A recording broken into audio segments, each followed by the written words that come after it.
भक्तीचा उल्हास आनंद किती असावा, भक्ती कशी असावीत, ती भक्ती करत असताना आम्ही कोण्या पद्धतीने करावीत आणि त्यासाठी आमची सक्रियता किती असावीत हे जर पाहायचं असेल किंवा कोण्या लोकांना शिकायचं असेल आणि असा प्रश्न जर मला कोणी विचारलात, महाराज हा परमार्थ आम्हाला शिकायचा आहे, आम्ही कुठं गेलं पाहिजेत, तर मी त्या लोकांना सांगेल तुम्ही कंझाऱ्याला जा, तुम्हाला समजेल परमार्थ कसा करायचा असतो, म्हणून कसा करायचा असतो. बाय वाजवायचे असलेत ना तर चांगल्या वाजवायचं असे, कुरमत नका वाजवा, चांगलं जोशात कंजाऱ्याला जा सांगेल मी. का? त्याचं कारण आहे, मी माझं नेहमीचं वाक्य आहे गड्या, गावची श्रीमंती त्यांच्या बंगल्यावरून नाही, गावची श्रीमंती त्यांच्या दारी गाडी घोडी आहेत, सगळं बरोबर आहेत यांनी नाही. गावची श्रीमंती खऱ्या अर्थाने गावात होत असलेल्या परमार्थावरून लक्षात येते. नाही तर कोट्यावधीची संपत्ती आहे आणि ती कोट्यावधीची संपत्ती फक्त कोर्टाच्या, पोलिसांच्या, दवाखान्याच्या जर मार्गावर जात असेल तर अर्थ काय त्याला? हा, कोट्यावधीची संपत्ती महत्वाची नाही. खऱ्या अर्थाने त्या संपत्तीसोबत संसारिक श्रीमंती मिळू नका असं मी म्हटलंच नाही, ते नक्कीच मिळवा. पण तुमच्या गावाचं गळ्या, मी तर मागच्या वर्षी बऱ्याच ठिकाणी भोजनाच्या निमित्ताने गावात फिरणं झालं माझं, पण प्रत्येकाच्या घरात काय आम्ही कपाटातून थांबलत असतो. हां, एक सांगतो, तुमची संसारिक श्रीमंती किती मोठी आहेत मला माहिती नाही, पण खरंच सांगतो कंजारा बाळापुराकरांनो, तुमची संसारिक श्रीमंती मोठी असोत वा नसोत, पण तुम्ही पारमार्थिक श्रीमंतीने खूप मोठे आहात हे सांगण्याची वेगळी गरजच नाही आहे. अत्यंत उल्हासाने आनंदाने तुम्ही सोहळा साजरा केलात. नाही तर आता कधी कधी बाटते ना, हो काय म्हणतात त्याला, इट्टे ना माणूस, नाही का? आता जुना चालू म्हटल्यानंतर महाराज कोठले मागच्या वर्षी, अरे जाऊ दे म्हटले, पण जो मागच्या वर्षीचा तुमचा उल्हास होता तोच उल्हास आजही कायम आहे. त्याही पेक्षा आनंद आहे. आज पहिला दिवस असून माता माऊल्यांनी मंडप भरलाय, हे नवल आहे नाही का? मागच्या वर्षी 2 दिवस तर आगलाव्या तपाशातच गेला, कसा आहे नाही का? मग लक्षात आलं की नाही, चिंता नाही, आपला इथं नदी आहे म्हटलेत, पेटलं तरी नाही तर आग लाव्या असल्यानंतर काय होते, जे हिवर खेळले कथा घ्यायला आले त्याला विचारा.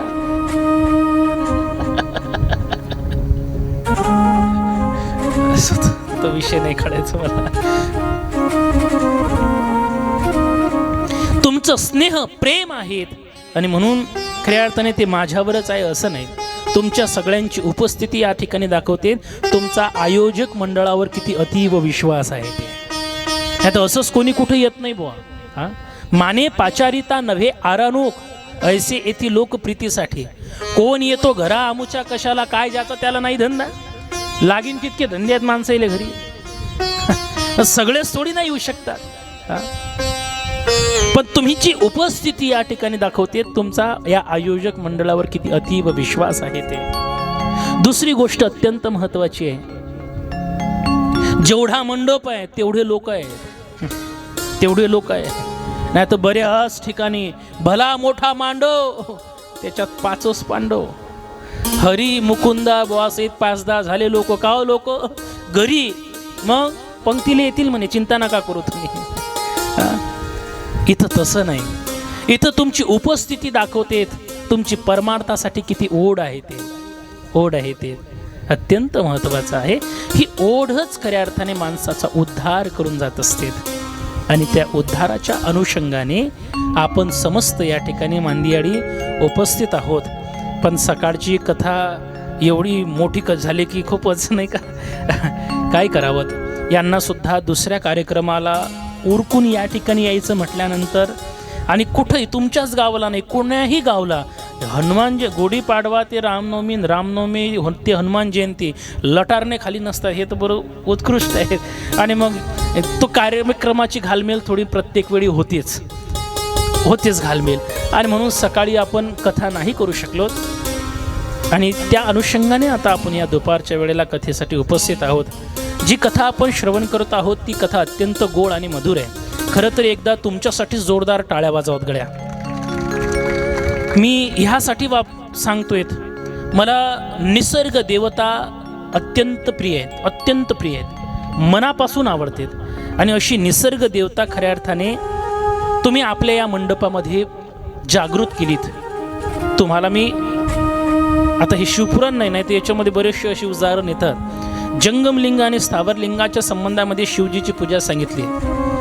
तर वृक्षवेलीची पूजा करणं सुद्धा ही शिवजीची पूजा आहे. तर पहिल्याच दिवसाला माझ्या भगवान परमात्म्याचा खऱ्या अर्थाने वास आपण मंडपामध्ये करून देतात. सोबतच एवढं सुंदर असं भव्य नियोजन केलं. हेही अत्यंत महत्त्वाचं आहे. हेही अत्यंत महत्त्वाचं आहे. आणि इथली कथा एकदम चांगली होणार आहे. एकदम चांगली होणार आहे. त्याचं मग कारण सांगू. मागे पुढे उभा राहे सांभाळीत आलिया आघात निवाराया. दुसऱ्या कोणाचं छत्र असोत वा नसोत, आज या कथेमध्ये खऱ्या अर्थाने माझ्यावर छत्रपती शिवाजी महाराजांचं छत्र आहे. त्याच्यामुळे ही कथा अनसक्सेस व्हायचा प्रश्नच निर्माण होत नाही का. छत्रपती शिवाजी महाराजांचं भव्य असं हा द्वार, हा दरबार सजलेला आहे. आणि अशा या दरबारामध्ये आपण सेवा करतो आहोत. श्रीमद भागवत कथा श्रवण करण्यासाठी उपस्थित आहोत. श्रीमद भागवत कथा जीवनाची व्यथा हरवणारी कथा आहे. पण ही कथा ज्या वेळेला भगवान व्यासांनी लिहिलीत ना, त्यावेळेला ही कथा लिहित असताना त्यांनी आधीला भगवान पांडुरंग परमात्मा, भगवान कृष्ण कन्हैया या सगळ्यांना नमन केलेलं आहे. कारण कुठलीही गोष्ट नमनाशिवाय पूर्ण होत नसते. एखाद्या कार्याची सुरुवात करायची आहे तर त्याला आधी मंगल करावं लागत असतं. सकळ मंगळ निधी श्री विठ्ठलाचे नाम आधी. एखादा ग्रंथ निर्माण करायचा जरी म्हटलात ना, तरी त्या ग्रंथाची सुरुवात नमनापासून होते. माऊली ज्ञानोबरायाने सुद्धा देवा तुची गणेशू सकलार्थमती प्रकाशू मने निवृत्तीदासू अवधारी जोजी. त्यांनी ग्रंथाची सुरुवात त्या ठिकाणी नमनापासूनच केली आहे. ओम नमोजी आद्या, नमो नमन केलंय, नमन केलं. कुठलाही ग्रंथ असोत. आता रामचरित मानस कथा ग्रंथाचा आम्ही कथा करून आलोत. तिथं सुद्धा वर्णानाम अर्थसंगानाम रसानाम छंदसामपी मंगलानांच कर्तारो वंदेवानी विनायकोत या श्लोकापासून त्यांच्या नमनाची सुरुवात आहे. कुठलंही कार्य हे नमनाने सुरुवात होत असते. अहो आपला तर हा सत्संग आहे. साधा तमाशात गेलोत की नाही, म्हणजे मी गेलेला नाही आहे, लहानपणी गेलतो एकदा, खोटं काय बोलायचं. त्या तमाशात सुद्धा सुरुवात करत असताना काय म्हणतात, गण म्हणतात ना, गण म्हणतात. त्या गणाने सुरुवात करतात, म्हणजे ते सुद्धा मंगल करत असतात. त्याच पद्धतीने इथं भगवान व्यासांनी सुद्धा माझ्या भगवान परमात्म्याला नमन केले आहे. सच्चिदानंद रूपाय विश्वोत्पत्त्या दिहे तवे तापत्रय विनाशाय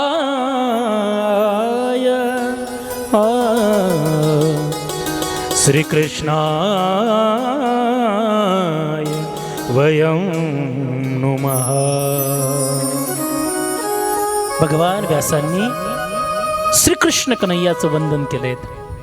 सच्चित आनंद, सतगण, चितगण, आनंद गण. गण म्हणजे सुख, गण म्हणजे खूप खूप प्रमाणात. मारवाडी शब्द आहे गणो सुख भयो. आनंद खूप प्रमाणामध्ये जिथं सत्यता भरली आहे, चित्त भरलेला आहे, आनंद भरलेला आहे, असा भगवान परमात्मा जो त्रिविध तापाचं हरण करणारा आहे. 3 प्रकारचे ताप आहेत, आध्यात्मिक, आधिभौतिक आणि आधिदैविक. या तिन्ही तापाचं जो हरण करतो, जो या जगताचा उत्पत्ती स्थिती लयाला कारणीभूत आहे, अशा भगवान परमात्म्याला मी वंदन करतो. तापत्रय विनाशाय, 3ही तापाचं हरण करणारा भगवान परमात्मा आहे. तसं ताप काय कमी आहेत काय, खूप ताप आहेत. पण हे त्रिविध ताप महत्वाचे आहेत. आणखी एक तापायचा होता संताप. त्या संतापाची निवृत्ती फक्त इथंच आहे, बाकी नाही. एखाद्या वेळेला अंगातली ताप मुरेल, पण संताप मुरायला हे ठिकाण महत्वाचं आहे. आणि म्हणून अशा पद्धतीने त्या ठिकाणी त्यांनी नमन केलेलं आहे आणि त्या नमनानंतर ही भागवत कथा आमच्या पुढ्यात देण्याकरता सुरुवात केली. पण मला खरं सांगा, ही भागवत कथा आम्ही श्रवण करायला बसलो, आम्हाला माहिती नाही का ही कथा? आम्हाला माहिती नाही का?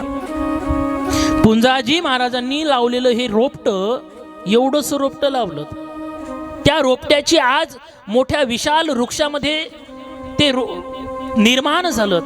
एवढ्या वर्षापासून, जवळजवळ किती वर्ष झाले असतील? 30-40 वर्षाच्या वर आहे ना, जास्त झाले असतील. एवढ्या वर्षापासून आम्ही भागवत कथा श्रवण करत आलो आहोत. आम्हाला माहिती नाही काय? आम्हाला सगळं माहिती आहे ना राजा. आम्ही हे सगळं माहिती असून सुद्धा कथा ऐकतोय. किती नवल आहे, किती नवल आहे. बरं, याच्या आधी जेवढ्या महाराज लोकांच्या मुखारविंदातून ऐकलं असेल ते ऐकलं असेल. आगलावेच्या मुखातून दुसऱ्याने कथा ऐकून राहिलात, तरीही सुद्धा तुम्ही पुन्हा पुन्हा आलात. नवलच आहे की नाही? नवल नाही का हे? हा, बरं, कथेतलं तुम्हाला सगळं माहिती आहे, तुम्हाला सगळं माहिती आहे. कृष्ण कन्हैयाच्या आईचं नाव दशरथ आणि कौशल्य होतं की नाही? हा, कृष्ण कन्हैयाच्या भावाचं नाव लक्ष्मणच होतं ना? हा, नाही हो, कृष्ण कन्हैयाने रावणालाच मारलं होतं ना. तुम्हाला वेगळं सांगितलंय का? तुम्हाला माहिती आहे कृष्ण कन्हैयाच्या आईचं नाव देवकी वसुदेव बाबा होतं, भावाचं नाव लक्ष्मण नव्हे दाऊ भैया बलिराम दादा होतं. तुम्हाला माहिती आहे माझ्या कृष्ण कन्हैयाने कंसाला मारलं तर रावणाला नाही मारलं. मग हे सगळं तुम्हाला माहिती आहे. एवढ्या वर्षाची अख्खी कथा पाठ झाली तरी तुम्ही कथा ऐकतायत. त्याच्या मागचं कारण आहे. गोसावी तुलसीदासांनी याचं सुंदर वर्णन केलेलं आहे. ते सांगतायत, पुनी पुनी कीर्तनी हो सोनी सुनाई, पुनी पुनी कीर्तनी हो सोनी सुनाई, पुनी पुनी कीर्तनी हो सोनी सुनाई, पुनी पुनी कीर्तनी हो सोनी सुनाई. दिल की प्यास बुझत न बुझाई, दिल की प्यास बुझत न बुझाई, पुनी पुनी कीर्तनी हो सोनी सुनाई, पुनी पुनी कीर्तनी हो सोनी सुनाई. दिल की प्यास बुझत न बुझाई, दिल की प्यास बुझत न बुझाई, पुनी पुनी कीर्तनी हो सोनी सुनाई, पुनी पुनी कीर्तनी हो सोनी सुनाई, पुनी पुनी कीर्तनी हो सोनी सुनाई.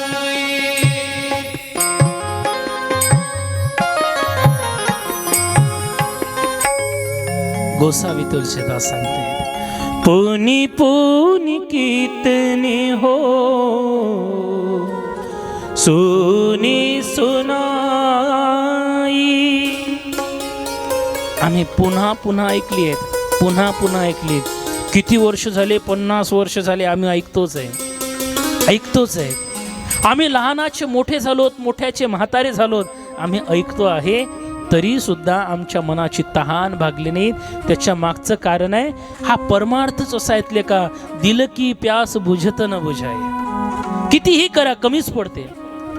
मी नेहमी एक सांगत असतो, एकदा बाहेरचं व्यसन पुरलं ते एकदा सुटी, ही लत लागली की ही लत सुटत नाही, शेवटपर्यंत जात नाही. आणि म्हणून आज तुम्ही इथं जे आलात ना, हे त्याचाच एक भाग आहे, त्याचाच भाग आहे. तुम्ही स्वतःच्या आनंदासाठी आलात, स्वांत सुखाय, स्वतःच्या आनंदासाठी. आणि मग हे आम्ही आनंदासाठी ज्या वेळेला येतात ना, मग ती आनंदानेच उपभोगायची असते, आवडीचा जर पदार्थ असला तर लोक जेवायला आता आज उपवास आहे, मी तसं म्हणायला नाही पाहिजे, पण एखादा पदार्थ जर आवडीचा आहे आणि तो आवडीचा पदार्थ डोळ्यासमोर आल्यानंतर तो खायचा असेल तर तेवढ्याच आनंदात खावा लागेल की नाही, तर मग तो खाण्याचा मजा येईल. नाही तर मग खायचं आहे म्हणून खायचं असं मोरेल तोंड करून खाल्लं तर बिघडतं, त्याला थोडी अर्थ आहे. ज्या गोष्टीची जशी चव घ्यायची असते ती त्याच पद्धतीने घेतल्या गेली पाहिजे. आणि मग आम्ही परमार्थ उपभोगण्यासाठी आलो तर तो परमार्थ उपभोगण्यासाठी आमची आनंद, आमची तत्परता तेवढीच असावी जेवढी आम्ही इतरत्र विषयाला देतो. आणि म्हणून खऱ्या अर्थाने आम्हाला हे सगळं माहिती आहे तरी आम्ही पुन्हा पुन्हा ऐकतो, पुन्हा पुन्हा ऐकतो. हे पुन्हा पुन्हा ऐकणं खऱ्या अर्थाने आमच्या जीवाला आल्हाद देतात. नाही तर कालचा पेपर आज कोणी वाचत नाही हो. कालचा पेपर आज कोणी वाचत नाहीत. कालचा पेपर आज जर असलात ना तो पेपर डायरेक्ट हॉटेलीत जातो भजे खायला, आज नाही वापस कोणी. पण तरी सुद्धा आम्ही आजही ही जुनी कथा आम्ही ऐकतो. याचं कारणच आहे कथा कधी जुनी होत नाही. कथा कधी जुनी होत नाही आणि आम्ही कधी त्याला फेकून सुद्धा देत नाही. असं कधी झालं तुमच्या घरातले ग्रंथ तुम्ही टाकून दिलेत म्हणून नाही. पुस्तकं भलेही तुम्ही अर्ध्या किमतीत विकले असतील, पाऊण किमतीत, आता कोणी विकत घेत नाही. आम्ही पहिले शाळेतून विकायचो आमची पुस्तकं. या 9वीतला 10वीत गेला की 10वीत गेल्यानंतर 9वीतले पुस्तकं अर्ध्या किमतीत किंवा पाऊण किमतीत आणि 10वीतले पाऊण किमतीत किंवा अर्ध्या किमतीत विकत घ्यायचे. आता फक्त लोखंड टप्परवालेलेच द्यावं लागतात. ते बाया देतात, म्हणतात दे बा एवढीशी पांडी रांगोळी, याशिवाय आम्ही दुसरं त्याचा उपयोग काहीच करत नाही. मग ही कथा आम्ही एवढ्या वर्ष झालेत कधीही आम्ही ऐकणं बंद केलं नाही. त्याच्या मागचं कारण आहे ही कथा आमच्या जीवाला आल्हाद देणारी आहे, आनंद देणारी आहे. आणि एखादी गोष्ट आनंद जर देत असेल तर ती आनंद देणारी गोष्ट माणूस पुन्हा पुन्हा करत असतो, पुन्हा पुन्हा करतो. तुम्ही जेवण किती दिवसातून करत असता एकदा? हो आईनो, किती दिवसातून जेवण करता? एका महिन्यातून? नाही 15 दिवसातून एकदा करता. अरे म्हणा एक दिवस उपवाशी नाही जमत आमच्याच्यानं. उपवास असला की असं वाटते किती खाऊन किती नाही. कधी जाते उपवास आणि कायले आला अशी. आमची तर ही अवस्था होते. काही लोक शेतीचे काम, मी खाणं नाही काढत बरं कोणाचं, काही लोक शेतीचं काम करत असतील तर 3 वेळा जेवतात, कोणी 4 वेळा जेवते. महाराज आपण एक पोळी जेवतो पण 4 वेळा जेवतो. चांगली गोष्ट आहे जेवण. आम्ही एवढं जेवण करतो पण आम्हाला कधीतरी त्या जेवणाचा कंटाळा आलात का? कधीतरी असं वाटलं का नको बाबा आता आपल्याला जेवायचंच नाही, 1-8-10 दिवस आपल्याला काहीच खायचं नाही, असं होईल? नाही. का? कारण ते जेवण, ते भोजन आम्हाला आनंद देतात, नाम ते आम्हाला जगवतात, जिवंत ठेवतात. मी तुम्हाला सांगू, जेवण जसं माणसाला जिवंत ठेवतात ना, म्हणून जेवण आमच्यासाठी महत्त्वाचं आहे, तितकीच कथा सुद्धा महत्त्वाची आहे. त्याचं कारण आहे जेवण जिवंत ठेवतं आणि कथा जगवते. त्या दोघींचा दुवा आहे. आम्हाला जेवण जिवंत ठेवण्यासाठी महत्त्वाचं आहे आणि कथा जीवन जगण्यासाठी महत्त्वाची आहे. आम्हाला जिवंत खूप आहे. किती जगलात? 104 वर्ष. कसे जगलात? त्या जगण्याला तर किंमत पाहिजे की नाही? नहीं तो कहा गए कहीं नहीं, क्या लाया कुछ नहीं. पंडित जी खाली हाथ गए थे हम और खाली हाथ चले आए. अरे हम तो कुछ नहीं कहेंगे, लेकिन पूछने वाले जरूर पूछेंगे कि ए बेटा तो जमीन पर तुझे मैंने भेजा था, क्या किया? तिथं विचारतीन तुम्हाला, पातके करिता पुढे आहे पुसता, काय उत्तर देता होशील तू? तिथं तो यम तुम्हाला विचारील, ए क्या किया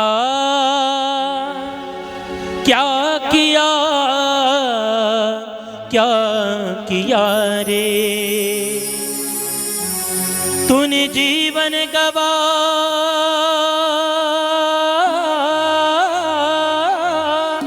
दिया, क्या किया रे? जिसे पाना था उसको तो खो दिया रे, जिसे पाना था उसको तो खो दिया। क्या किया क्या किया रे, क्या किया क्या किया क्या किया रे, तुझ जीवन गवा दिया, तुझ जीवन गवा दिया, क्या किया रे, पाना था उसको तो खो दिया रे, जिसे पाना था उसको तो खो दिया।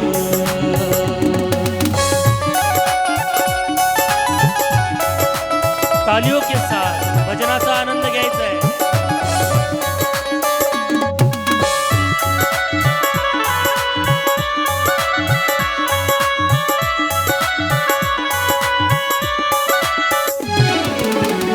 अमृत को छोड़ा पीता है शराब रे, भगवान के नाम से मुंह मोड़ लिया। ओ अमृत को छोड़ा पीता है शराब रे, भगवान के नाम से मुंह मोड़ लिया।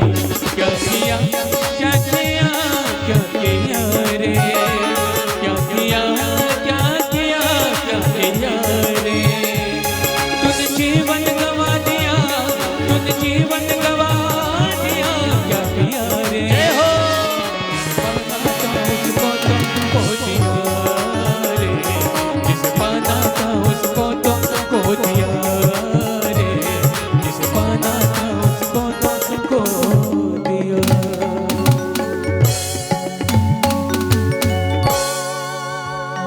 पैसे के खातिर करता मिलावट, नेकी और नीति को भूल गया। क्या किया क्या किया क्या किया रे। ये भाई साहब को पूछेंगे ना, हमें पूछेंगे क्या किया, द्यायला उत्तर तर असलं पाहिजेत आमच्याजवळ, उत्तर असलं पाहिजेत ना। हा, एक लक्षात घ्या, माणूस किती जगला याला महत्व नाही, माणूस कसा जगला याला जास्त किंमत आहे। हा, या जगतामध्ये जगणाऱ्या जग्यांची संख्या कमी आहे काय? एवढे जगतात, एवढे जगतात की वा वा वा वा, का हो 110 वर्ष जगलेत। असं मंदिरात किती दिवस गेले? 110 वर्षातून 10 दिवस गेले असतील महाराज। काय चाटता त्याला जीवन त्याला। या जगतामध्ये जगणं महत्वाचं नाही, कसा जगला याला महत्वाचं आहे, जिवंत राहणं थोडी महत्वाचं आहे। आम्हाला या यमदंडापासून जर वाचायचं असेल, यमदंडापासून आमच्या जीवाची सोडवणूक करायची असेल, तर एकमेव मार्ग आम्हाला परमार्थ आहे, श्रीमद भागवत कथा आहे। इतरत्र तुम्ही काहीही करा, किती जगा, कशी जगा, त्या जगण्याला महत्व नाही, म्हणून कथा जगवते, कथा जगवते। ही कथा आमच्या जीवनामध्ये आम्हाला जिवंत ठेवते, जिवंत ठेवून आम्हाला जीवन जगण्याची दिशा देते। ही दिशा खूप महत्त्वाची आहे आणि या दिशा प्राप्त होण्यासाठी श्रीमद भागवत कथा अत्यंत महत्त्वाच्या आहेत। कधी कधी या श्रीमद भागवत कथेचा आदर्श आमच्या जीवनामध्ये आमचं जीवन परिवर्तित करून टाकते, एवढं परिवर्तित करून टाकते की अनेक लोकांचा बेडा पार होऊन गेलात बघा। अनेक लोकांच्या जीवनामध्ये खऱ्या अर्थाने सुख प्राप्त झालं, अनेक लोक त्या ठिकाणी आजही आनंदाने त्या ठिकाणी श्रीमद भागवत कथेच्या संबंधामध्ये सांगतात, महाराज आम्हाला या ग्रंथामुळे त्या पद्धतीची फलप्राप्ती झाली। असे अनेक लोकांचे शब्द असतात आणि हेच खूप महत्त्वाचं आहे। आणि म्हणून ही अशी कथा ज्या वेळेला भगवान व्यासांनी लिहिलीत, ही कथा श्रवण करण्याच्या उद्देशाने काय झालं, एकदा शौनकादी ऋषी एकत्र आलेत आणि एकत्र आल्यानंतर त्यांनी विचार केलात, आम्हाला ही कथा श्रवण करायची आहे, सत्संग आयोजित करायचा आहे, पण सत्संग जर आयोजित करायचा असेल तर त्या सत्संगासाठी जागा अत्यंत महत्त्वाची आहे, जागा अत्यंत महत्त्वाची आहे। कारण सत्संग करण्यासाठी सुद्धा जागा ही अशी असते की तिथं 10 वेळा कोणी विक्षेप करू नये। आता तुम्ही कसं मंदिराच्या प्रांगणामध्ये बसलेले, प्रांगणामध्ये आहात, इथं कोणाचा विक्षेप आम्हाला नाही, कोणाचा हस्तक्षेप नाही, पण हेच रोडवर असतं तर गाडी आली, उठ रे बाबा, जाऊ दे रे बाबा, माणसं आले, बाया आले, टू व्हीलर आले, उठा जाऊ द्या. असं म्हणतात, ऐसी जगह बैठिये कोई ना बोले उठ, और ऐसी बात कहिये कोई ना बोले झूठ. अशा ठिकाणी बसलं पाहिजेत की माणसानं कोण उठ नाही म्हटलं पाहिजे. नाही आता आले की उठ रे, मधात होऊन तुला समजत नाही काय, तुला समजत नाही का. हा, बसायला सुद्धा महत्वाचं आहे. शौनकादी ऋषींनी विचार केलात आम्हाला सत्संग आयोजित करायचा आहे, पण तो सत्संग काही एका दिवसाचा नव्हता, 1000 वर्षाचं ब्रह्मसूत्र होतं. आता 1000 वर्ष जर त्यांना एकत्र बसायचं आहे म्हटल्यानंतर त्याचं नियोजनही त्या पद्धतीचं लागेल ना. आम्हाला साधं 7 दिवसाचा सप्ताह करायचा म्हटलं की 1 वर्षापासून तयारीत आहोत ना आम्ही. 1 वर्षापासून आहे. मला तर 1 वर्षाआधीच आमंत्रण मिळालंय. त्याच्यानंतर निदान महिन्याभरापासून तुम्ही सगळ्या तयारीमध्ये आहात. पत्रिका छापली पाहिजेत, साऊंडवाला सांगितला पाहिजे, तो बोलावला पाहिजे, व्यवस्था केली पाहिजेत. रात्री कार्यकर्ते 3 वाजेपर्यंत जागे होते. एक 7 दिवसाचं नियोजन आम्हाला करायचं आहे, तर आम्हाला एवढं नाकी नऊ येतं, एवढा कष्ट आम्हाला सायास सहन करावे लागतात. मग आता ते एवढं मोठं ब्रह्मसूत्र आहे म्हटल्यानंतर मग शेवटी ते ब्रह्मदेवाच्याकडे गेलेत आणि विनंती केलीत, महाराज आम्हाला अशी जागा द्या की त्या ठिकाणी आम्हाला कोणी विक्षेप करू नये. आणि भजनामध्ये विक्षेप अत्यंत नकोच असतो. भजनी विक्षेप त्याची पै मरण, त्याच्यापेक्षा तर मरण पुरलं म्हणतात विक्षेप केल्यापेक्षा. एवढं महत्वाचं सांगितलेलं आहे. आणि म्हणून ते विचारतात, महाराज असं काही जागा द्या. मग जागा म्हणून ब्रह्मदेवानी चक्राला सोडलं आणि त्या चक्राला सोडून खऱ्या अर्थाने त्या साधकांना, शौनकादी ऋषींना सांगितलं, त्या चक्राच्या मागे तुम्ही जायचं. हे चक्र ज्या ठिकाणी थांबेल, त्याची नेहमी त्या ठिकाणी पडेल, त्या ठिकाणी तुम्ही ब्रह्मसूत्र आयोजित करा, ब्रह्मसभा आरंभा. म्हणून सर्व साधक मुनी ते शौनकादी ऋषी त्या चक्राच्या मागे गेलेत. ते चक्र एका अरण्यामध्ये जाऊन त्या चक्राची नेमी खाली पडलीत. ज्या चक्राची नेमी त्या अरण्यामध्ये पडलीत ना, त्या नेमी पडल्यामुळे त्या अरण्याला तेव्हापासून नेमिषारण्य म्हणायला लागलेत. तुम्ही बहुधा काही लोक गेले असतील जिथं त्या नेमिषारण्यामध्ये आजही तिथं एक चक्रतीर्थ म्हणून आहे. ते चक्रतीर्थ आजही तिथं अनेक लोक स्नान सुद्धा करतात. असं चक्रतीर्थ त्या ठिकाणी आहेत. आणि त्याच ठिकाणी ते सर्व साधक मंडळी एकत्र आलेत आणि एकत्र येऊन त्यांनी पहिला प्रश्न त्या ठिकाणी उपस्थित मनामध्ये झालेत.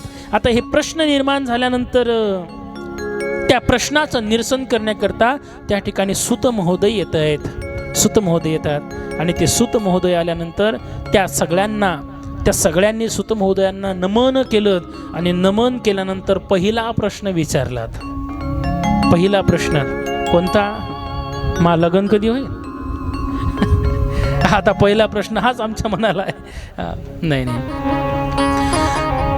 अज्ञान ध्वान विध्वंस कोटि सूर्य समप्रभ सुताख्या ही कथा सारं मम कर्ण रसायन. महाराज पहिला प्रश्न आहे, अज्ञान द्वान विध्वंस कोटी सूर्य समप्रभ. महाराज आमच्या जीवनामध्ये अज्ञान रूपी अंधकार पसरलेला आहे. अज्ञान रूपी अंधकार पसरलेला आहे आणि तो एवढा अंधकार आमच्या मनामध्ये झालाय, एवढा अंधकार आहे की तुम्हाला काय सांगूत महाराज.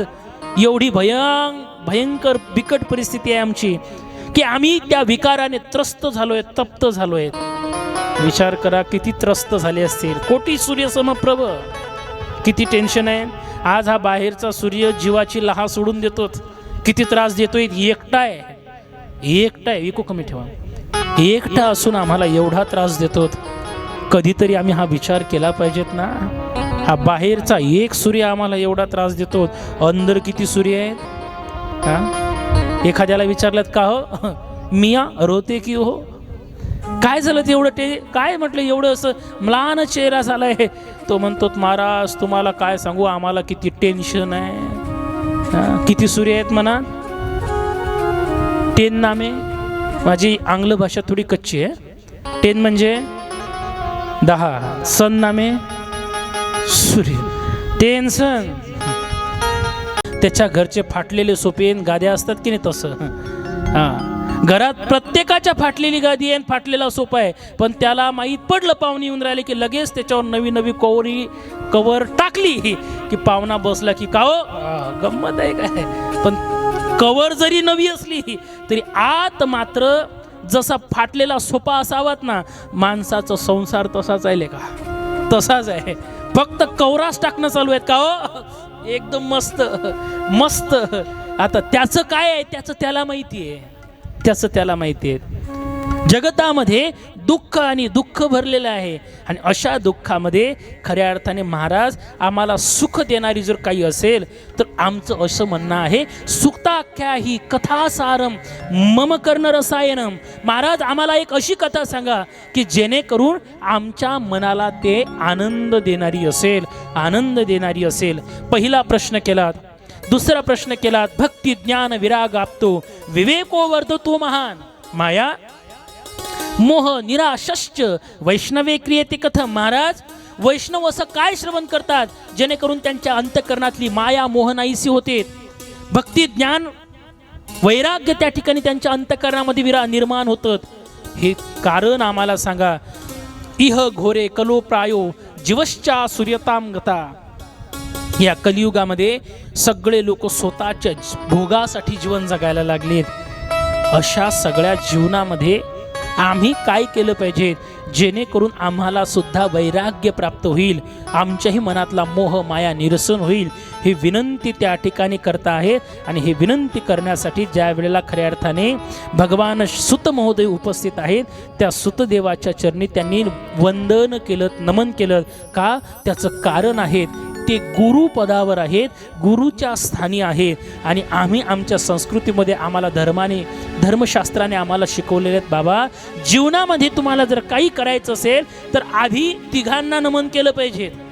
मातृ देवो भव, पितृ देवो भव, आचार्य देवो भव. किंवा आम्हाला दुसरा श्लोक शिकवला जातो, गुरुर ब्रह्मा गुरुर विष्णू गुरुर देवो महेश्वरः गुरु साक्षात परब्रह्म तस्मै श्री गुरुवे नमः. असं जे आम्ही त्या गुरुला त्यांनी वंदन केलं. मला असं वाटतं आपल्याला सुद्धा यशस्वी होण्यासाठी, काय म्हणतात मराठीत, सक्सेस होण्यासाठी, आपल्याला सुद्धा या कथेला अंतापर्यंत नेण्यासाठी आपल्याला सुद्धा गुरुला नमन करणं अत्यंत महत्त्वाचं आहे. आणि म्हणून आपण सगळे मिळून आपल्यालाही आपल्या प्रत्येकाच्या गुरुला आपण वंदना करायची. सारे तीर्थ धाम आपके चरणों में, हे गुरुदेव प्रणाम आपके चरणों में. सारे तीर्थ धाम आपके चरणों में, हे गुरुदेव प्रणाम आपके चरणों में. सारे तीर्थ धाम आपके चरणों में, हे गुरुदेव प्रणाम आपके चरणों में.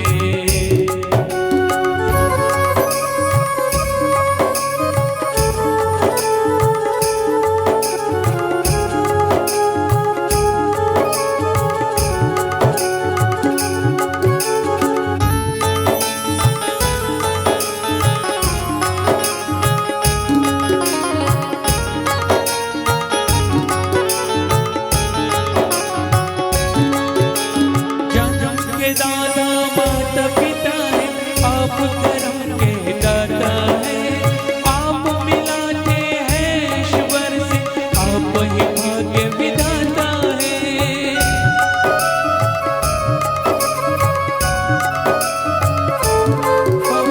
जन्म के दाता माता पिता है, आप कर्म के दाता है, आप मिलाते हैं ईश्वर से, आप ही विधाता है, आप ही भाग्य विधाता.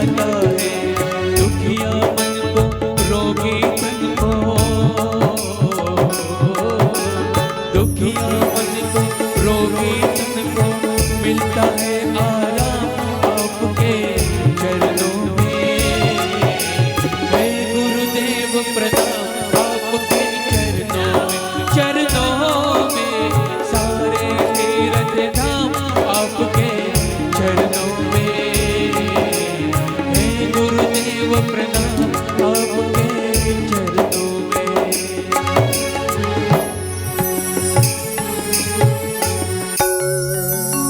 सारे तीर्थ धाम आपके चरणों में। हे गुरुदेव प्रणाम आपके चरणों में। हो, व्यासपीठ पुंजाजी महाराजांचं आहे की नाही? इथंच होती का त्या की दुसरीकडे होती? तिकडे इथंच का? त्यांचं आहे. आणि मला असं वाटतं जोपर्यंत आम्ही पुंजाजी महाराजांच्या चरणी नतमस्तक होणार नाही तोपर्यंत ही कथा पूर्णाला जाईल तरी कशी? आणि म्हणून आपल्या गुरुवर्यांना नमन करणं अत्यंत महत्त्वाचं आहे. खरंच सांगतो, आज तुम्ही शौनकांच्या रूपाने असाल. एखाद्या वेळेला माझी तेवढी लायकी नाही, पण तरीसुद्धा मी सुताच्या अधिकाराला इथं बसलेलो असेल. पण तुम्हाला सांगू, तुम्ही शौनक आहात, मी सुतही असेल एखाद्या वेळेला. पण जोपर्यंत पुंजाजी महाराज रूपी भगवान व्यासांची आपल्यावर कृपा होत नाही ना, तोपर्यंत आपला हा ग्रंथ सिद्धीला जाऊ शकत नाही जाऊ शकत. आणि म्हणून पुंजाजी महाराजांच्या चरणी सुद्धा अत्यंत आनंदाने नम्रपणे आपण नतमस्तक झालो. त्यावेळेला आता शौनकादी ऋषींना जे प्रश्न पडले होते त्या प्रश्नाचं उत्तर त्या ठिकाणी देता येत. त्यांनी सांगितलं, तुम्हाला सांगू साधकांनो, हा प्रश्न तुम्हाला जो तुमच्या मनामध्ये पडला होतात ना, हाच प्रश्न एकदा परीक्षितीच्याही मनामध्ये पडला होता. परीक्षिती स्वतःचा उद्धार करून घेण्यासाठी आले होते. आणि उद्धार करून घेण्यासाठी आल्यानंतर त्यावेळेला त्यांना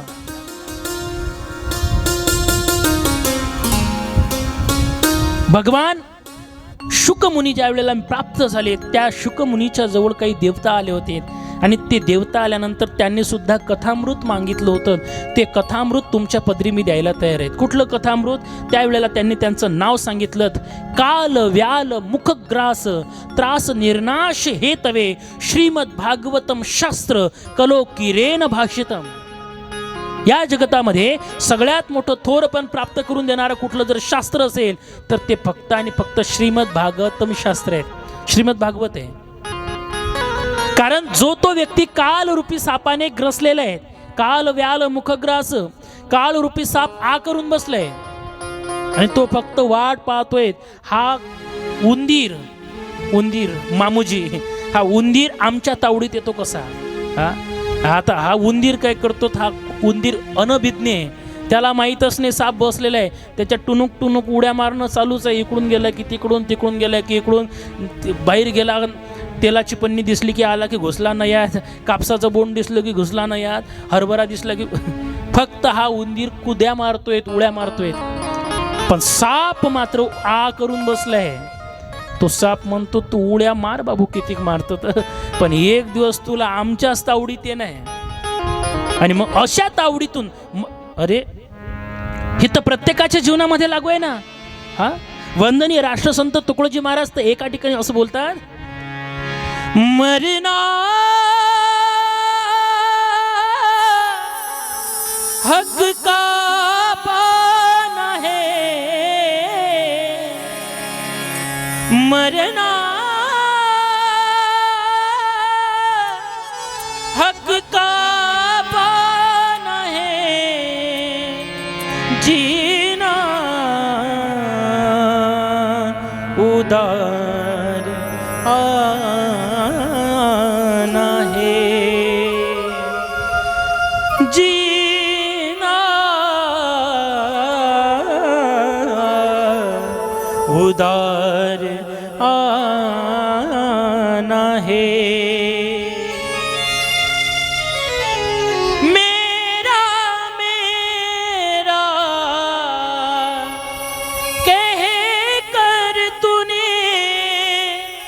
सारी उम्र गवाया, सारी उम्र गवाया, मेरा तो चूहे ने लुटा खाल बना के खाया. काय अवस्था आहे आमची. आम्ही मरण हक्काचं आहे, जीवन उदार आहे. उदार आहे हे उसनं मिळालेलं आहे. आणि उसनं मिळालेलं असेल ना, उसण्याची किंमत केली पाहिजे. उसण्याची किंमत केली पाहिजे. आता जर समजा एखाद्यानं 20 रुपयाचं पेट्रोल मागितलं तर उसनं दे. उसनं पेट्रोल उसनं मागितलं 20 रुपयाचं तर मन सांग देऊन राहिलो पाहिजे. एवढी शिशी हापा हे इथपर्यंत इतकंच लागेल. त्याचं महत्व कळलं आता. महत्व, देहाचं महत्व समजणं लय महत्वाचं आहे. आम्ही उसनं आणलंय. उसनं आणलं की नाही, उसनं आणलं तसं द्यावं लागत असते. नाही तर घेऊ त्याच्या, असं नाही चालत. असं नाही चालत. अरे आता इथं नसेल म्हणा, पण बाकीच्या ठिकाणी पद्धती फार वेगळी आहे. उसनं आणताना भाव वेगळा असतो, नेताना वेगळा असतो. आता घरोघरी चक्क्या झाल्या नाही तर पहिल्या चक्क्या नव्हत्या गेली. संध्याकाळी लाईन गेली की हे चालली अदली. हा बाय मा घरचं दयनच संपलं. देता काय तुझ्या घरची कणिक थोडीशी. मग ते म्हणते हा पाय मी आव कामात, तू हे बाई अटी ते पोतळी ठेवल्या नाही तर डबा ठेवल्याच घे, तुझ्या हातानं घेऊन जाय. आता फक्त खरं सांग जा मावशे हो. जर समजा तिनं म्हटलं तुझ्या हातानं घे तर ते अदली भरत असताना, ते भांडं भरत असताना कसं भरता. खरं ना, दाबू दाबू ना. आता दौन आणलं दुसऱ्या दिवशी बुवानं ना, आता परत न्याय लागते. आता कसं देसा. ते पोरगी असं हात ठेवते, 4 बोट झांबले दाबू नको ना ते असं उपनू देतो की नाही आम्ही. अरे या गावातले नाही बरं, तिकडचे सांगतो मी. आता पहिला असते दिवस आहे, 6 दिवस काळ नाही ना आणखी. इथले नाही तिकडचे. आमची ही पद्धती झाली आहे गड्या. आम्हाला देताना आमचा भाव वेगळा असतो, पण देहाच्या संबंधामध्ये मामा तसं चालणार नाही. तसं नाही चालत. देहाच्या संबंधामध्ये आम्हाला विचारल्या जाणार आहे तिथं त्रास देतील. आणि मग ह्या सगळ्या त्रासात इतका कठीणता येते. मग ते काही प्रेमानं थोडी विचारतात का रे बाबू काय केलं. मारी ती, जोडी ती, तोडी ती, निष्ठूर यमाचे किंकर बहुसार. ते मारतात, झोळतात, तोडतात, मोठा जाच करतात. आणि अशा जाच मग आपल्या देहाला सहन होत नाही, मग वेगवेगळ्या नरकामध्ये टाकतात. हे असंही होतं आपल्याला. ह्या सगळ्या अवस्थेपासून आम्हाला जर वाचायचं असेल तर आम्हाला सांगितलं श्रीमद भागवतम शास्त्र कलोकिरेन भाषितम. या जगतामध्ये या मृत्यूच्या जाचापासून सोडवणारं जर कोणी असेल तर ते फक्त श्रीमद भागवत आहे. तुम्ही म्हणसाल का हो मृत्यूच्या जाचापासून म्हणजे भागवत कथा ऐकणारे मरत नाहीत काय. मरत नाहीत असं जर तुम्ही म्हणत असाल, मग आम्ही 50 वर्ष झाले कथा ऐकतोय. दर वेळेला कोणीतरी आमच्या गावातलं मयत होतं. काल सुद्धा कोणाला तरी भगवान परमात्म्याने आपल्या जवळ घेतलं ना. स्टेटस पाहिले होते मला, गावातलं आहे का कुठलं आहे मला माहीत नाही, पण कोणी ना कोणी जातच ना. मग प्रत्येक जर जातच असेल, जिंदगी अगर जाने के लिए है तो हम मोह माया में फंस क्यों रहे हैं. आम्हाला काहीतरी मुक्त व्हावं लागेल. याच्यासाठी श्रीमद भागवत कथा आहे. आणि हेच कथा खऱ्या अर्थाने शुक महाराजांनी, भगवान शुकांनी ज्या वेळेला परीक्षितीला सांगण्यासाठी आले होते त्यावेळेला स्वर्गातल्या देवता आल्या. मतलबी देवता आहे. देवता म्हटले तो महाराज असं करा ना, परीक्षिती महाराजला मृत्यूचा भय आहे ना. म्हटले हा. मग आम्ही त्यांना अमृत देतो. अमृत दिलं का ते अमर होतील, त्यांना मरायचं कामच नाही. पण ते शुक महाराजांच्या देवतांची चाल लक्षात आली, कारण त्यांना माहिती आहे हे देव फार मतलबी आहेत, हे स्वार्थाने जवळ येतात, तशी येऊ शकत नाही. म्हटले महाराज हे सगळं बरोबर आहे, पण मग तुम्ही त्याच्या बदल्यात काही लागेल ना तुम्हाला. ते म्हटले हा लागेल ना. ते काहीच नाही म्हटले, आम्ही अमृत देऊ परीक्षिती राजाला प्यायला, त्याच्या बदल्यात तुम्ही कथामृत आम्हाला द्या. कथामृत आम्हाला द्या. ते म्हटले तर माझं तर काही म्हणणं नाही, पण एकदा परीक्षितीला विचारा. त्या निमित्ताने राजा परीक्षितीची परीक्षा सुद्धा होऊन जाईल. आणि म्हणून परीक्षितीला विचारलं, परीक्षिती तुला मृत्यूचा भय आहे आणि तो मृत्यूच्या जाचापासून सोडण्यासाठी या स्वर्गातल्या देवतांनी अमृत आणलं. ते ते अमृत जर तू पेला तर तुला अमरत्व प्राप्त होईल. सांग म्हटले तुला अमृत पाहिजे का? फक्त त्याच्या बदल्यामध्ये आपल्याला त्या देवतांना हे कथामृत द्यायचं आहे, तुला मान्य आहे का? त्यावेळेला भगवान शुकांचे शब्द ऐकल्यानंतर राजा परीक्षित त्या ठिकाणी सांगतोय, महाराज क्व सुधा क्व कथा लोके क्व काच क्व मनीर्महा ब्रह्मरातो विचार्येवं तदा देवा जहासः. ते म्हटले, ओ महाराज, क्व सुधा क्व कथा लोके क्व काच क्व मनिर्महान. महाराज, मला काचातला आणि हिऱ्यातला फरक चांगला समजतो. कुठं म्हटलं हा काच, कुठं म्हटलं हा हिरा. हिऱ्याच्या बदल्यात कोणी काच घेणार का हो?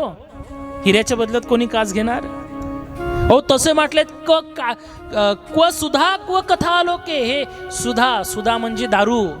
अमृताला अमृत म्हटलंय, ते कुठं अमृत, हे कुठं दारू. दारू समान आहे म्हटले, हे आम्हाला नको. हे दारू नको म्हटले आम्हाला. कुठं ते दारू, कुठं हे कथामृत, याची बरोबरी होऊ शकत नाही. भगवान परीक्षितीनं, राजा परीक्षितीने सुद्धा अशा कथामृताचा स्वीकार केला होता. आणि अशाच कथामृताचा स्वीकार करत असताना या भागवताच्या माध्यमातून काय होऊ शकतं, काय मिळकत प्राप्त होऊ शकते, हे सांगण्यासाठी खऱ्या अर्थाने भगवान व्यासांनी जो ग्रंथ रचना केली आहे त्यातीलच काही श्लोकाच्या आधारे शुकमुनी सुत महोदय शौनकादी ऋषींना त्या ठिकाणी ज्ञान देतात. ते ज्ञान देताना सांगतात, लेको काय झालं ते एकदा ज्या वेळेला ही आम्ही कथा श्रवण करत होतो, या कथेच्या माध्यमातून, भागवत कथेच्या माध्यमातून कोणाला काय प्राप्त होते त्याचं उदाहरण त्या ठिकाणी मूर्तिमंत उदाहरण दिलेलं आहे. बघा, त्या उदाहरणाच्या माध्यमातून सांगतायत काय झालं. एकदा भगवान नारद मुनी भ्रमंती करतायत आणि ती भ्रमंती करत असताना त्याच वेळेला सनकादिक महात्मे सुद्धा भ्रमंती करतायत. सनकादिकांची आणि नारदांची भेट होते आणि ती भेट ज्या वेळेला झालीत ना, त्या नारदांचा चेहरा नाराज दिसला. आता नाराज दिसल्यानंतर साहजिकच सनत कुमारांना प्रश्न पडला. सनत कुमार त्यांना विचारायला लागलेत, कथम ब्रह्मन् दीनमुख कुतश्चिंता तुरो भवान त्वरितम गम्यते कुत्र कुतश्चागमनम तव. महाराज, काय झालं? संत असून अशांत आहात. अरे ब्राह्मण देवता, तुम्ही तर लोकांचं दुःख मिटवणारे, तुम्ही स्वतःच दुःखात. हा मोठा चिंता पडल्यासारखी गोष्ट झाली. काय झालं तुम्हाला?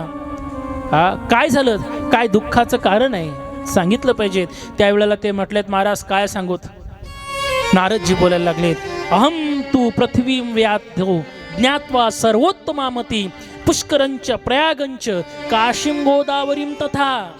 महाराज सगळीकडे फिरलोत. हरिक्षेत्रम कुरुक्षेत्रम श्रीरंगम क्षेतुबंधनम एव मादेशु तीर्थेषु भ्रमणार्थ भ्रममान इदम ततः इतस्ततः. सगळं फिरलोत महाराज. पण हे सगळं फिरत असताना माझ्या मनाला खऱ्या अर्थाने काही समाधान वाटलं नाही. का? कारण सगळीकडे मला वाईटच दिसायला लागलं. सत्यम नास्ती तपस्सौचम दयादानम न विद्यते उदरम भरिनो जीवा वराका कूटभाषिना. सत्यता राहिली नाही. सर्व नास्तिक लोकांची वावर व्हायला लागला. तपसाधना राहिली नाहीत. जीवन वाया घालवणं लावलं आणि फक्त पोटासाठी सगळे फिरायला लागलेत. उदरम भरिनो जीवा वराका कूटभाषिना. अनेक ठिकाणी फिरलो, वेगळ्या गोष्टी दिसायला लागले. तरुणी प्रभुता गे हे शालको बुद्धिदायका. पत्न्या घरामध्ये अधिपत्य गाजवायला लागल्यात. स्त्रिया शालको बुद्धिदायका, साल्याची सल्ला घ्यायला लागलेत. माझ्या पद्धतीचं बोलत नाही मी, भागवतामध्ये तो श्लोक आलाय.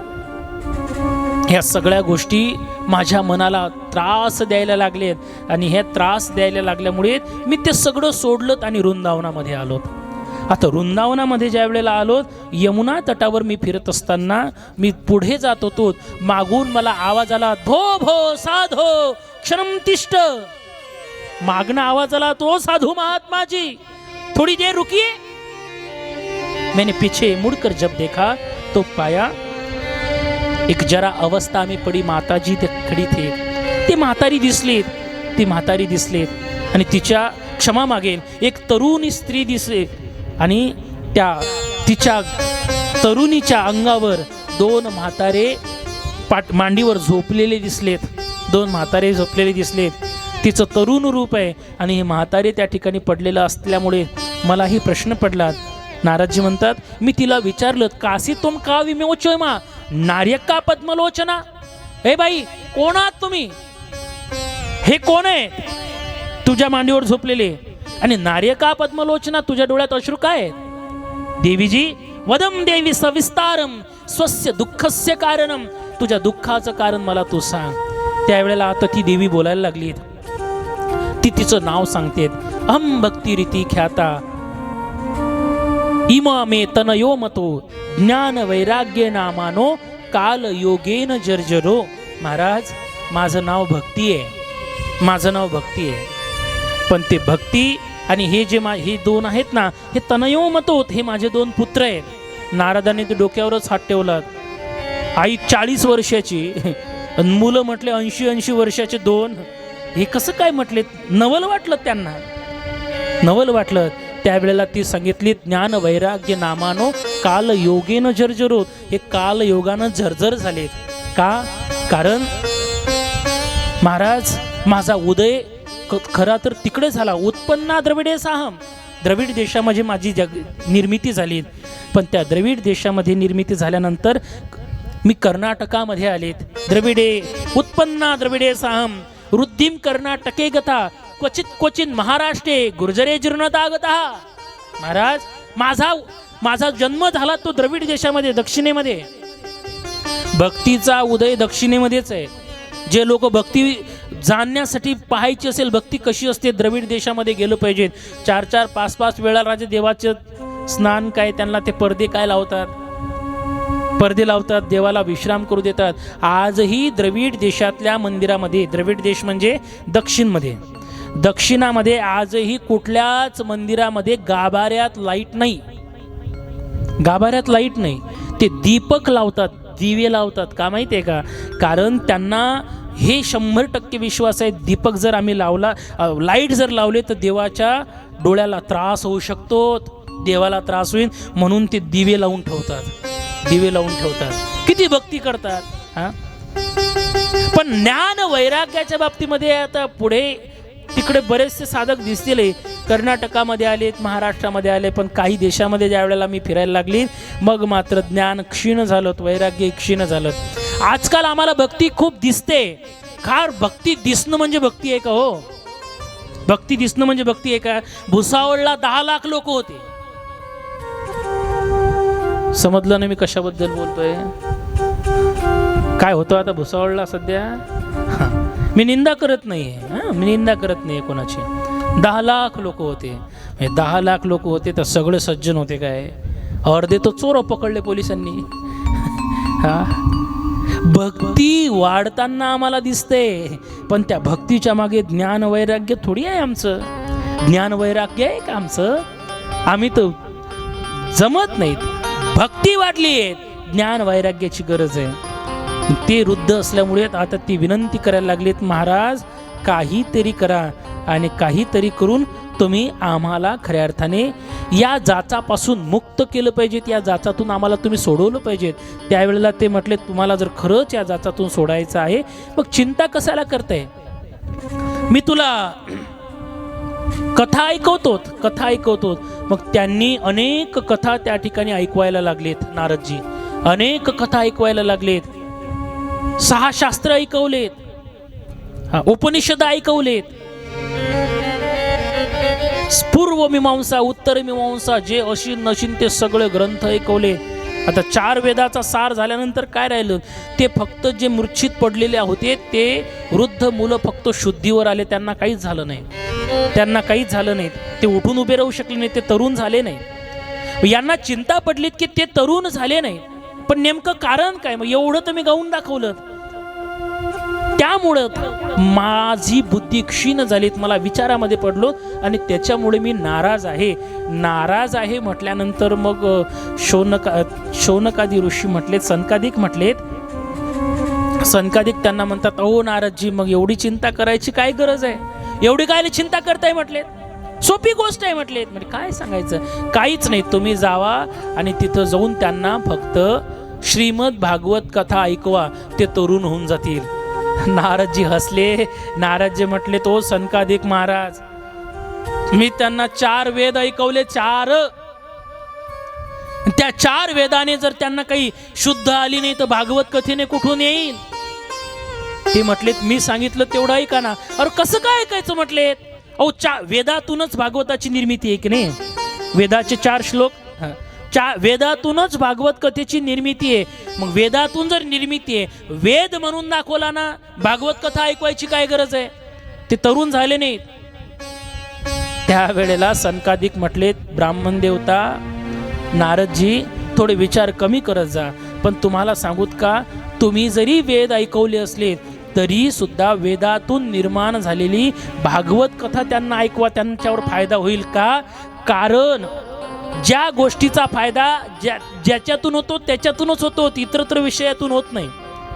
समजा आता आंब्याचा सीझन चालू झाला, आंब्याचा सीझन चालू झाला आणि तुम्हाला आंबा खायचा आहे, पण मार्केटमध्ये तुम्ही पतिदेवाला पाठवलं, आंबे मिळालेच नाही. एक जण म्हणे, थांब, आंबे मिळाले नाहीत ना, काळजीच करायची नाही. चल म्हटलं, तुला आंबा खाऊ घालतो. त्यांनी शेतात नेलं बाईला आणि शेतात नेल्यानंतर जिथं आंब्याचं झाड होतं, म्हणे, खाय पानं, खाय आंब्याचं खोळ. ते म्हटले, अहो आंब्याचं खोळ नाही. अगं नाही, चिंता करू नको म्हटलेत, याच्यातूनच आंब्याची निर्मिती आहे. आंब्याचं खोळ खाल्लं की आंबा खायचं सुख मिळालं. जमेल काय.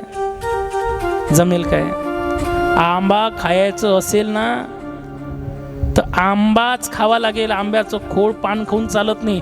का चालत नाही बा, निर्मिती तर आंब्या जो फळ जे आहे त्याची आंब्याच्या झाडातूनच निर्मिती आहे की नाही. मग खायला काय हरकत आहे. पण नाही, आंबा खायचा आहे तो खोळ खाऊन चालणार नाही, आंबाच खावा लागेल, त्याचं फळच खावं लागेल. आता हे यजमान आले एवढे मोठे सगळे, या यजमानांना आरती करायची आहे. आरती करता करता एकाचं काय झालं, एका ताईची दिव्यातली जे काही तूप आहे ते तूप संपलं आणि तूप संपलं, आरती विजायला लागली. दुसरी बाई म्हणे, अरे विजू कशाला देते. अगं म्हटले, माझ्यातलं तूप संपलं. म्हणे, तूप संपलं ना, चुप, चिंता करू नको म्हटले, माझ्याकडे दूध आहे, मी दूध टाकते म्हटले, आपण दिवा पेटवू. मग त्या मावशीनं काय केलं, त्या चालू दिव्यामध्ये दूध टाकलं. मग तो दिवा भळभळ पेटला. बरोबर, का बरं नाही पेटला, का. अरे तूप काय दूध काय, दुधातूनच तुपाची निर्मिती आहे की नाही. मग दुधातून जर तुपाची निर्मिती असेल तर तुपानं जर दिवा पेटतो तर दिव्यानं पेटायला पाहिजे, दुधानं पेटायला पाहिजे ना. दिवा दुधानं पेटायला पाहिजेत. ज्या पद्धतीने आम्हाला आंबा खायचा आहे, तो आंबा खाण्यासाठी खोळ खाऊन चालणार नाही. त्या खोळाला, फळाला, म्हणजे फळाला जे पानापाशी आलेलं फळ आहे ते जसं खावं लागतं. आम्हाला दीपक प्रज्वलित करायचा आहे आणि तो दीपक प्रज्वलित करण्याकरता दुधापासून नाही तर त्या दुधातून निर्माण झालेलं तूप, त्या तुपापासून जसा आमचा दीपक पेटू शकतो तसं वेद 4 जरी आहेत, ते 4ही वेद तुम्ही जरी तिला ऐकवले असलेत ना तरी सुद्धा त्या वेदातून निर्माण झालेला जो श्रीमद भागवत कथा ग्रंथ आहे तो तुम्ही त्यांना ऐकवा, ते शुद्धीवर येतील. असं ज्या वेळेला सनकादिकांनी सांगितलं, आता मात्र नारदांच्या मनातला संशय नाहीसा झाला, संभ्रम निघून गेला. आणि तो संभ्रम निघून गेल्यानंतर आता नारद मात्र आनंदात भक्ती मातेच्या जवळ गेले. आणि भक्ती मातेच्या जवळ गेल्यानंतर भक्ती मातेला त्या ठिकाणी ते सगळीच्या सगळी श्रीमद भागवत कथा ऐकवायला लागलेत. आणि भागवत कथा ऐकवायला जसे लागलेत ना, ती भागवत कथा ऐकवण्याचा फायदा एवढा सुंदर झाला की त्या भक्ती मातेचे जे 2ही पुत्र आहेत ना, ते पुत्र त्या ठिकाणी शुद्धीवर आले आणि शुद्धीवर येता बरोबर ते अत्यंत आनंदाने नाचायला कुदायला लागले. जयती जगती माया यस्य काया धवंते. ते अत्यंत चांगल्या पद्धतीने ता थैया थैया करत करत नाचायला लागले. आणि नाचायला लागल्यानंतर अगदी एवढा आनंद झाला नारदांना तर ते शरणच गेलेत. महाराज तुम्ही तुमच्यामुळे आज आमच्या जीवनातलं एवढं दुःख नाहीसे झालं. तुम्हाला सांगून जे भागवत कथा जे श्रीमद भागवत शास्त्र भक्ती ज्ञान वैराग्याला जर